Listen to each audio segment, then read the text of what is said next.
그래서 우리가 안전을 이야기할 때 우리가 그 사고가 날 뻔한 사고, 이거를 이제 300건이 있으면 경미한 사고가 이제 29건이 생긴다는 거죠. 그리고 경미한 사고가 29건이 생기면 바로 중대재해가 한 건이 반드시 생긴다. 그래서 요즘에는 사고가 날 뻔한 사고도 다 이렇게 기재하게 돼 있어요. 그래서 이런 그 데이터 값들을 다 뽑아서 중대재해를 예방하기 위한 대책을 수립하도록 이렇게 조치를 하고 있습니다. 그래서 산업재해 유형을 보니까 이제 천재지변은 2% 정도밖에 안 되는데 오히려 자연재해는 엄청 크니까 재산 피해라든가 사상자들이 많이 나는 경우가 있죠. 죄송합니다. 그런데 이제 이 근로자들의 불안전한 이 행동이 80%가 넘는다라는 거죠. 불안전한 이런 요소들이. 그래서 이런 이제 우리나라 그 법 체계라든가 뭐 여러 형태로 보면요. 이 일본의 그 어떤 이제 과거 뭐 불행한 건도 있지만 일본법에서 이제 많이 이렇게 원형이 돼 있고요. 많이 이제 바뀌었지만 그 작업장 환경에서도 어떤 이렇게 불안전한 요소를 제거하기 위해서 하는 부분들이 인용되는 부분 대표적인 게 이제 단독 지적 환호응답이라는 거. 우리 지하철에서도 혼자서 이렇게 열차를 운행하고 이런 이제 근무하시는 분들이 많이 있죠. 역도 그렇고 관제도 그렇고 뭐 이제 기관사도 그렇고 이렇게 혼자서 근무하는 요소들이 많이 있어요. 이럴 때 장시간 이제 근무를 하게 되면 일본 용어지만 가수라 그러죠. 가수, 졸음 우리말로. 그래서 이 졸음을 예방하거나 어떤 확실한 그 부분을 이야기할 때 우리 이제 열차 운행할 때는 이제 그 소리를 크게 이렇게 합니다.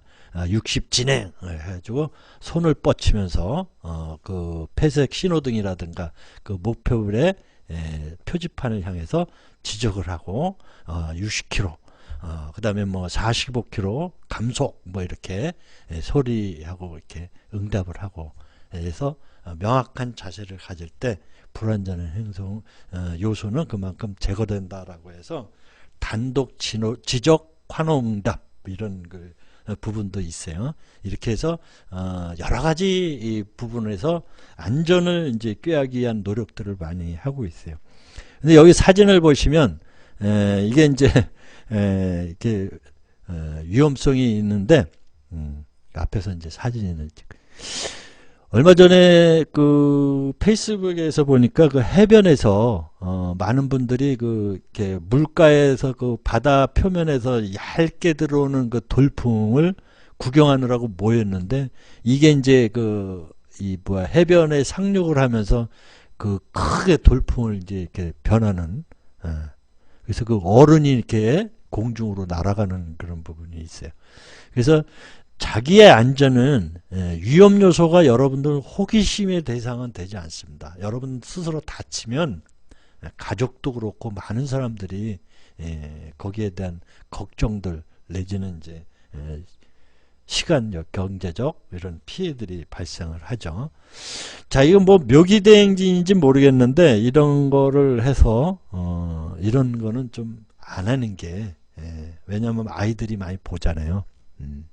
우리가 이 강의, 우리 뉴스를 하면 어떤 수준으로 여러분들 뉴스 하는 것 같아요?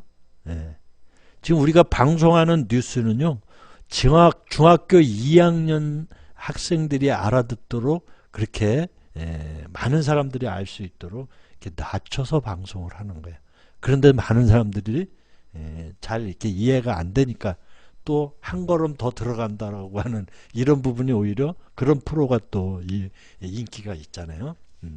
한 걸음 더 들어간다고 해서 설명하는.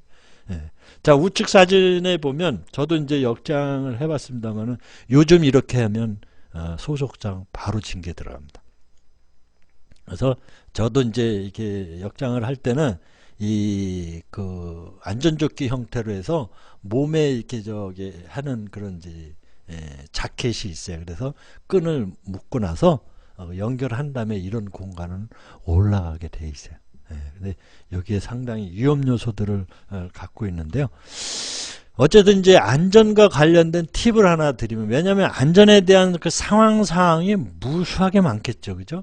그런 일반적인 거를 제가 뽑아봤는데, 안전 팁으로 제가 안전 교통사고로 처리되는 비용이 124조 원이나 된다고 그래요. 추정치죠. 어마어마합니다.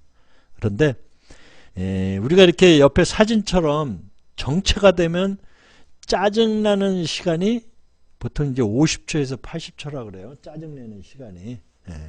그래서 장기간 되면 슬슬 이렇게 혈압이 올라가죠. 소위 말하는 이제 꼭지가 이제 뚜껑이 열릴 그런 부분이 막 요즘은 이제 흔하다 보니까 막 1시간씩 지체되는 이런 일들이 많이 있죠.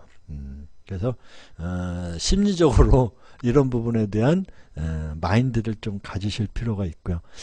우리가 큰 차를, 저는 이제 그 운전을 잘 안 합니다. 저 장롱면허인데 그렇지만 이제 그 조수석에 많이 이렇게 타죠. 그리고 이 큰 차를 뒤따르지 말라고 하는 많은 이야기들이 있는데, 이게 연구 논문이 있어요.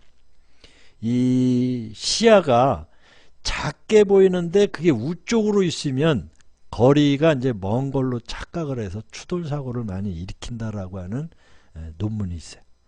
또 더불어서 SUV 차죠. 이 운전석이 좀 높아서 그 신호등이 이렇게 이제 멀리 보이는 걸로 착각이 돼서 추돌을 한다는 거죠. 거리 감각이. 그래서 이런 부분에 대해서 SUV 차나 그리고 운전하실 때 그리고 이제 골목길에서 아이들 있잖아요. 놀고 있으면 경적 울리지 말아요. 방향 감각을 잃고 오히려 경적 울린 차로 뛰어든다는 거예요. 그게 논문으로 이런 연구 부분이 있어요. 경찰청 거 보면 자료에도 있고요. 그리고 이제 전기차 같은 경우는 이제 하이브리드 차 같은 경우는 소음이 적다. 그리고 자전거는 놀이기구가 아니라 자동차 똑같이 적용을 받는다는 거 참고하시고요. 우리가 고속버스를 타면 다들 운전석 뒤가 이제 안전한 걸로 이렇게 알려져 있어요. 그게 이제 조금씩 지루한가 봐요. 이제 나가시는 분들이 많이 계시네요. 그래서 이 운전사 쪽보다는 조수석 쪽 중간에, 옛날에는 이제 이 버스 같은 데면 내리는 쪽에 문이겠죠. 그죠? 그쪽 방향에, 고속버스입니다. 그쪽 방향에 있는 사람들이 생존 확률이 높더라라고 하는 경찰청 집계가 있어요. 자, 보시면 이 자전거가 이제 이 사고로 꽤 많아요. 한 해에 258명이 사망을 한다. 자전거 사고로. 이게 교통사고로는 이제 4,600명이 사망을. 교통사고로. 하루에 13명이요. 그런데 여러분, 이 교통사고의 3배가 우리가 이제 안타깝게도 자살하시는 분들이 13,000명 가까이 된다는 거예요. 그래서 OECD 국가 중에 자살률 1위를 12년째 유지하고 있다는 안타까운 이런 부분. 그래서 자살 예방 대책도, 그 삶에 대한 이런 부분들도 우리가 이제 많이 그 정부나 지방자치단체에서 많은 노력을 하고 있는데, 더불어 함께 사는 사회에서 옆에도 좀 많이 챙겨야 될 것 같습니다. 톱 톱 기자인가요? 감사합니다. 이게 응원해 주셔서. 지금 저기 자료를 보고 제가 이 카메라보다 눈이 위로 가 있는 게 이제 저 보고 있는데, 감사합니다.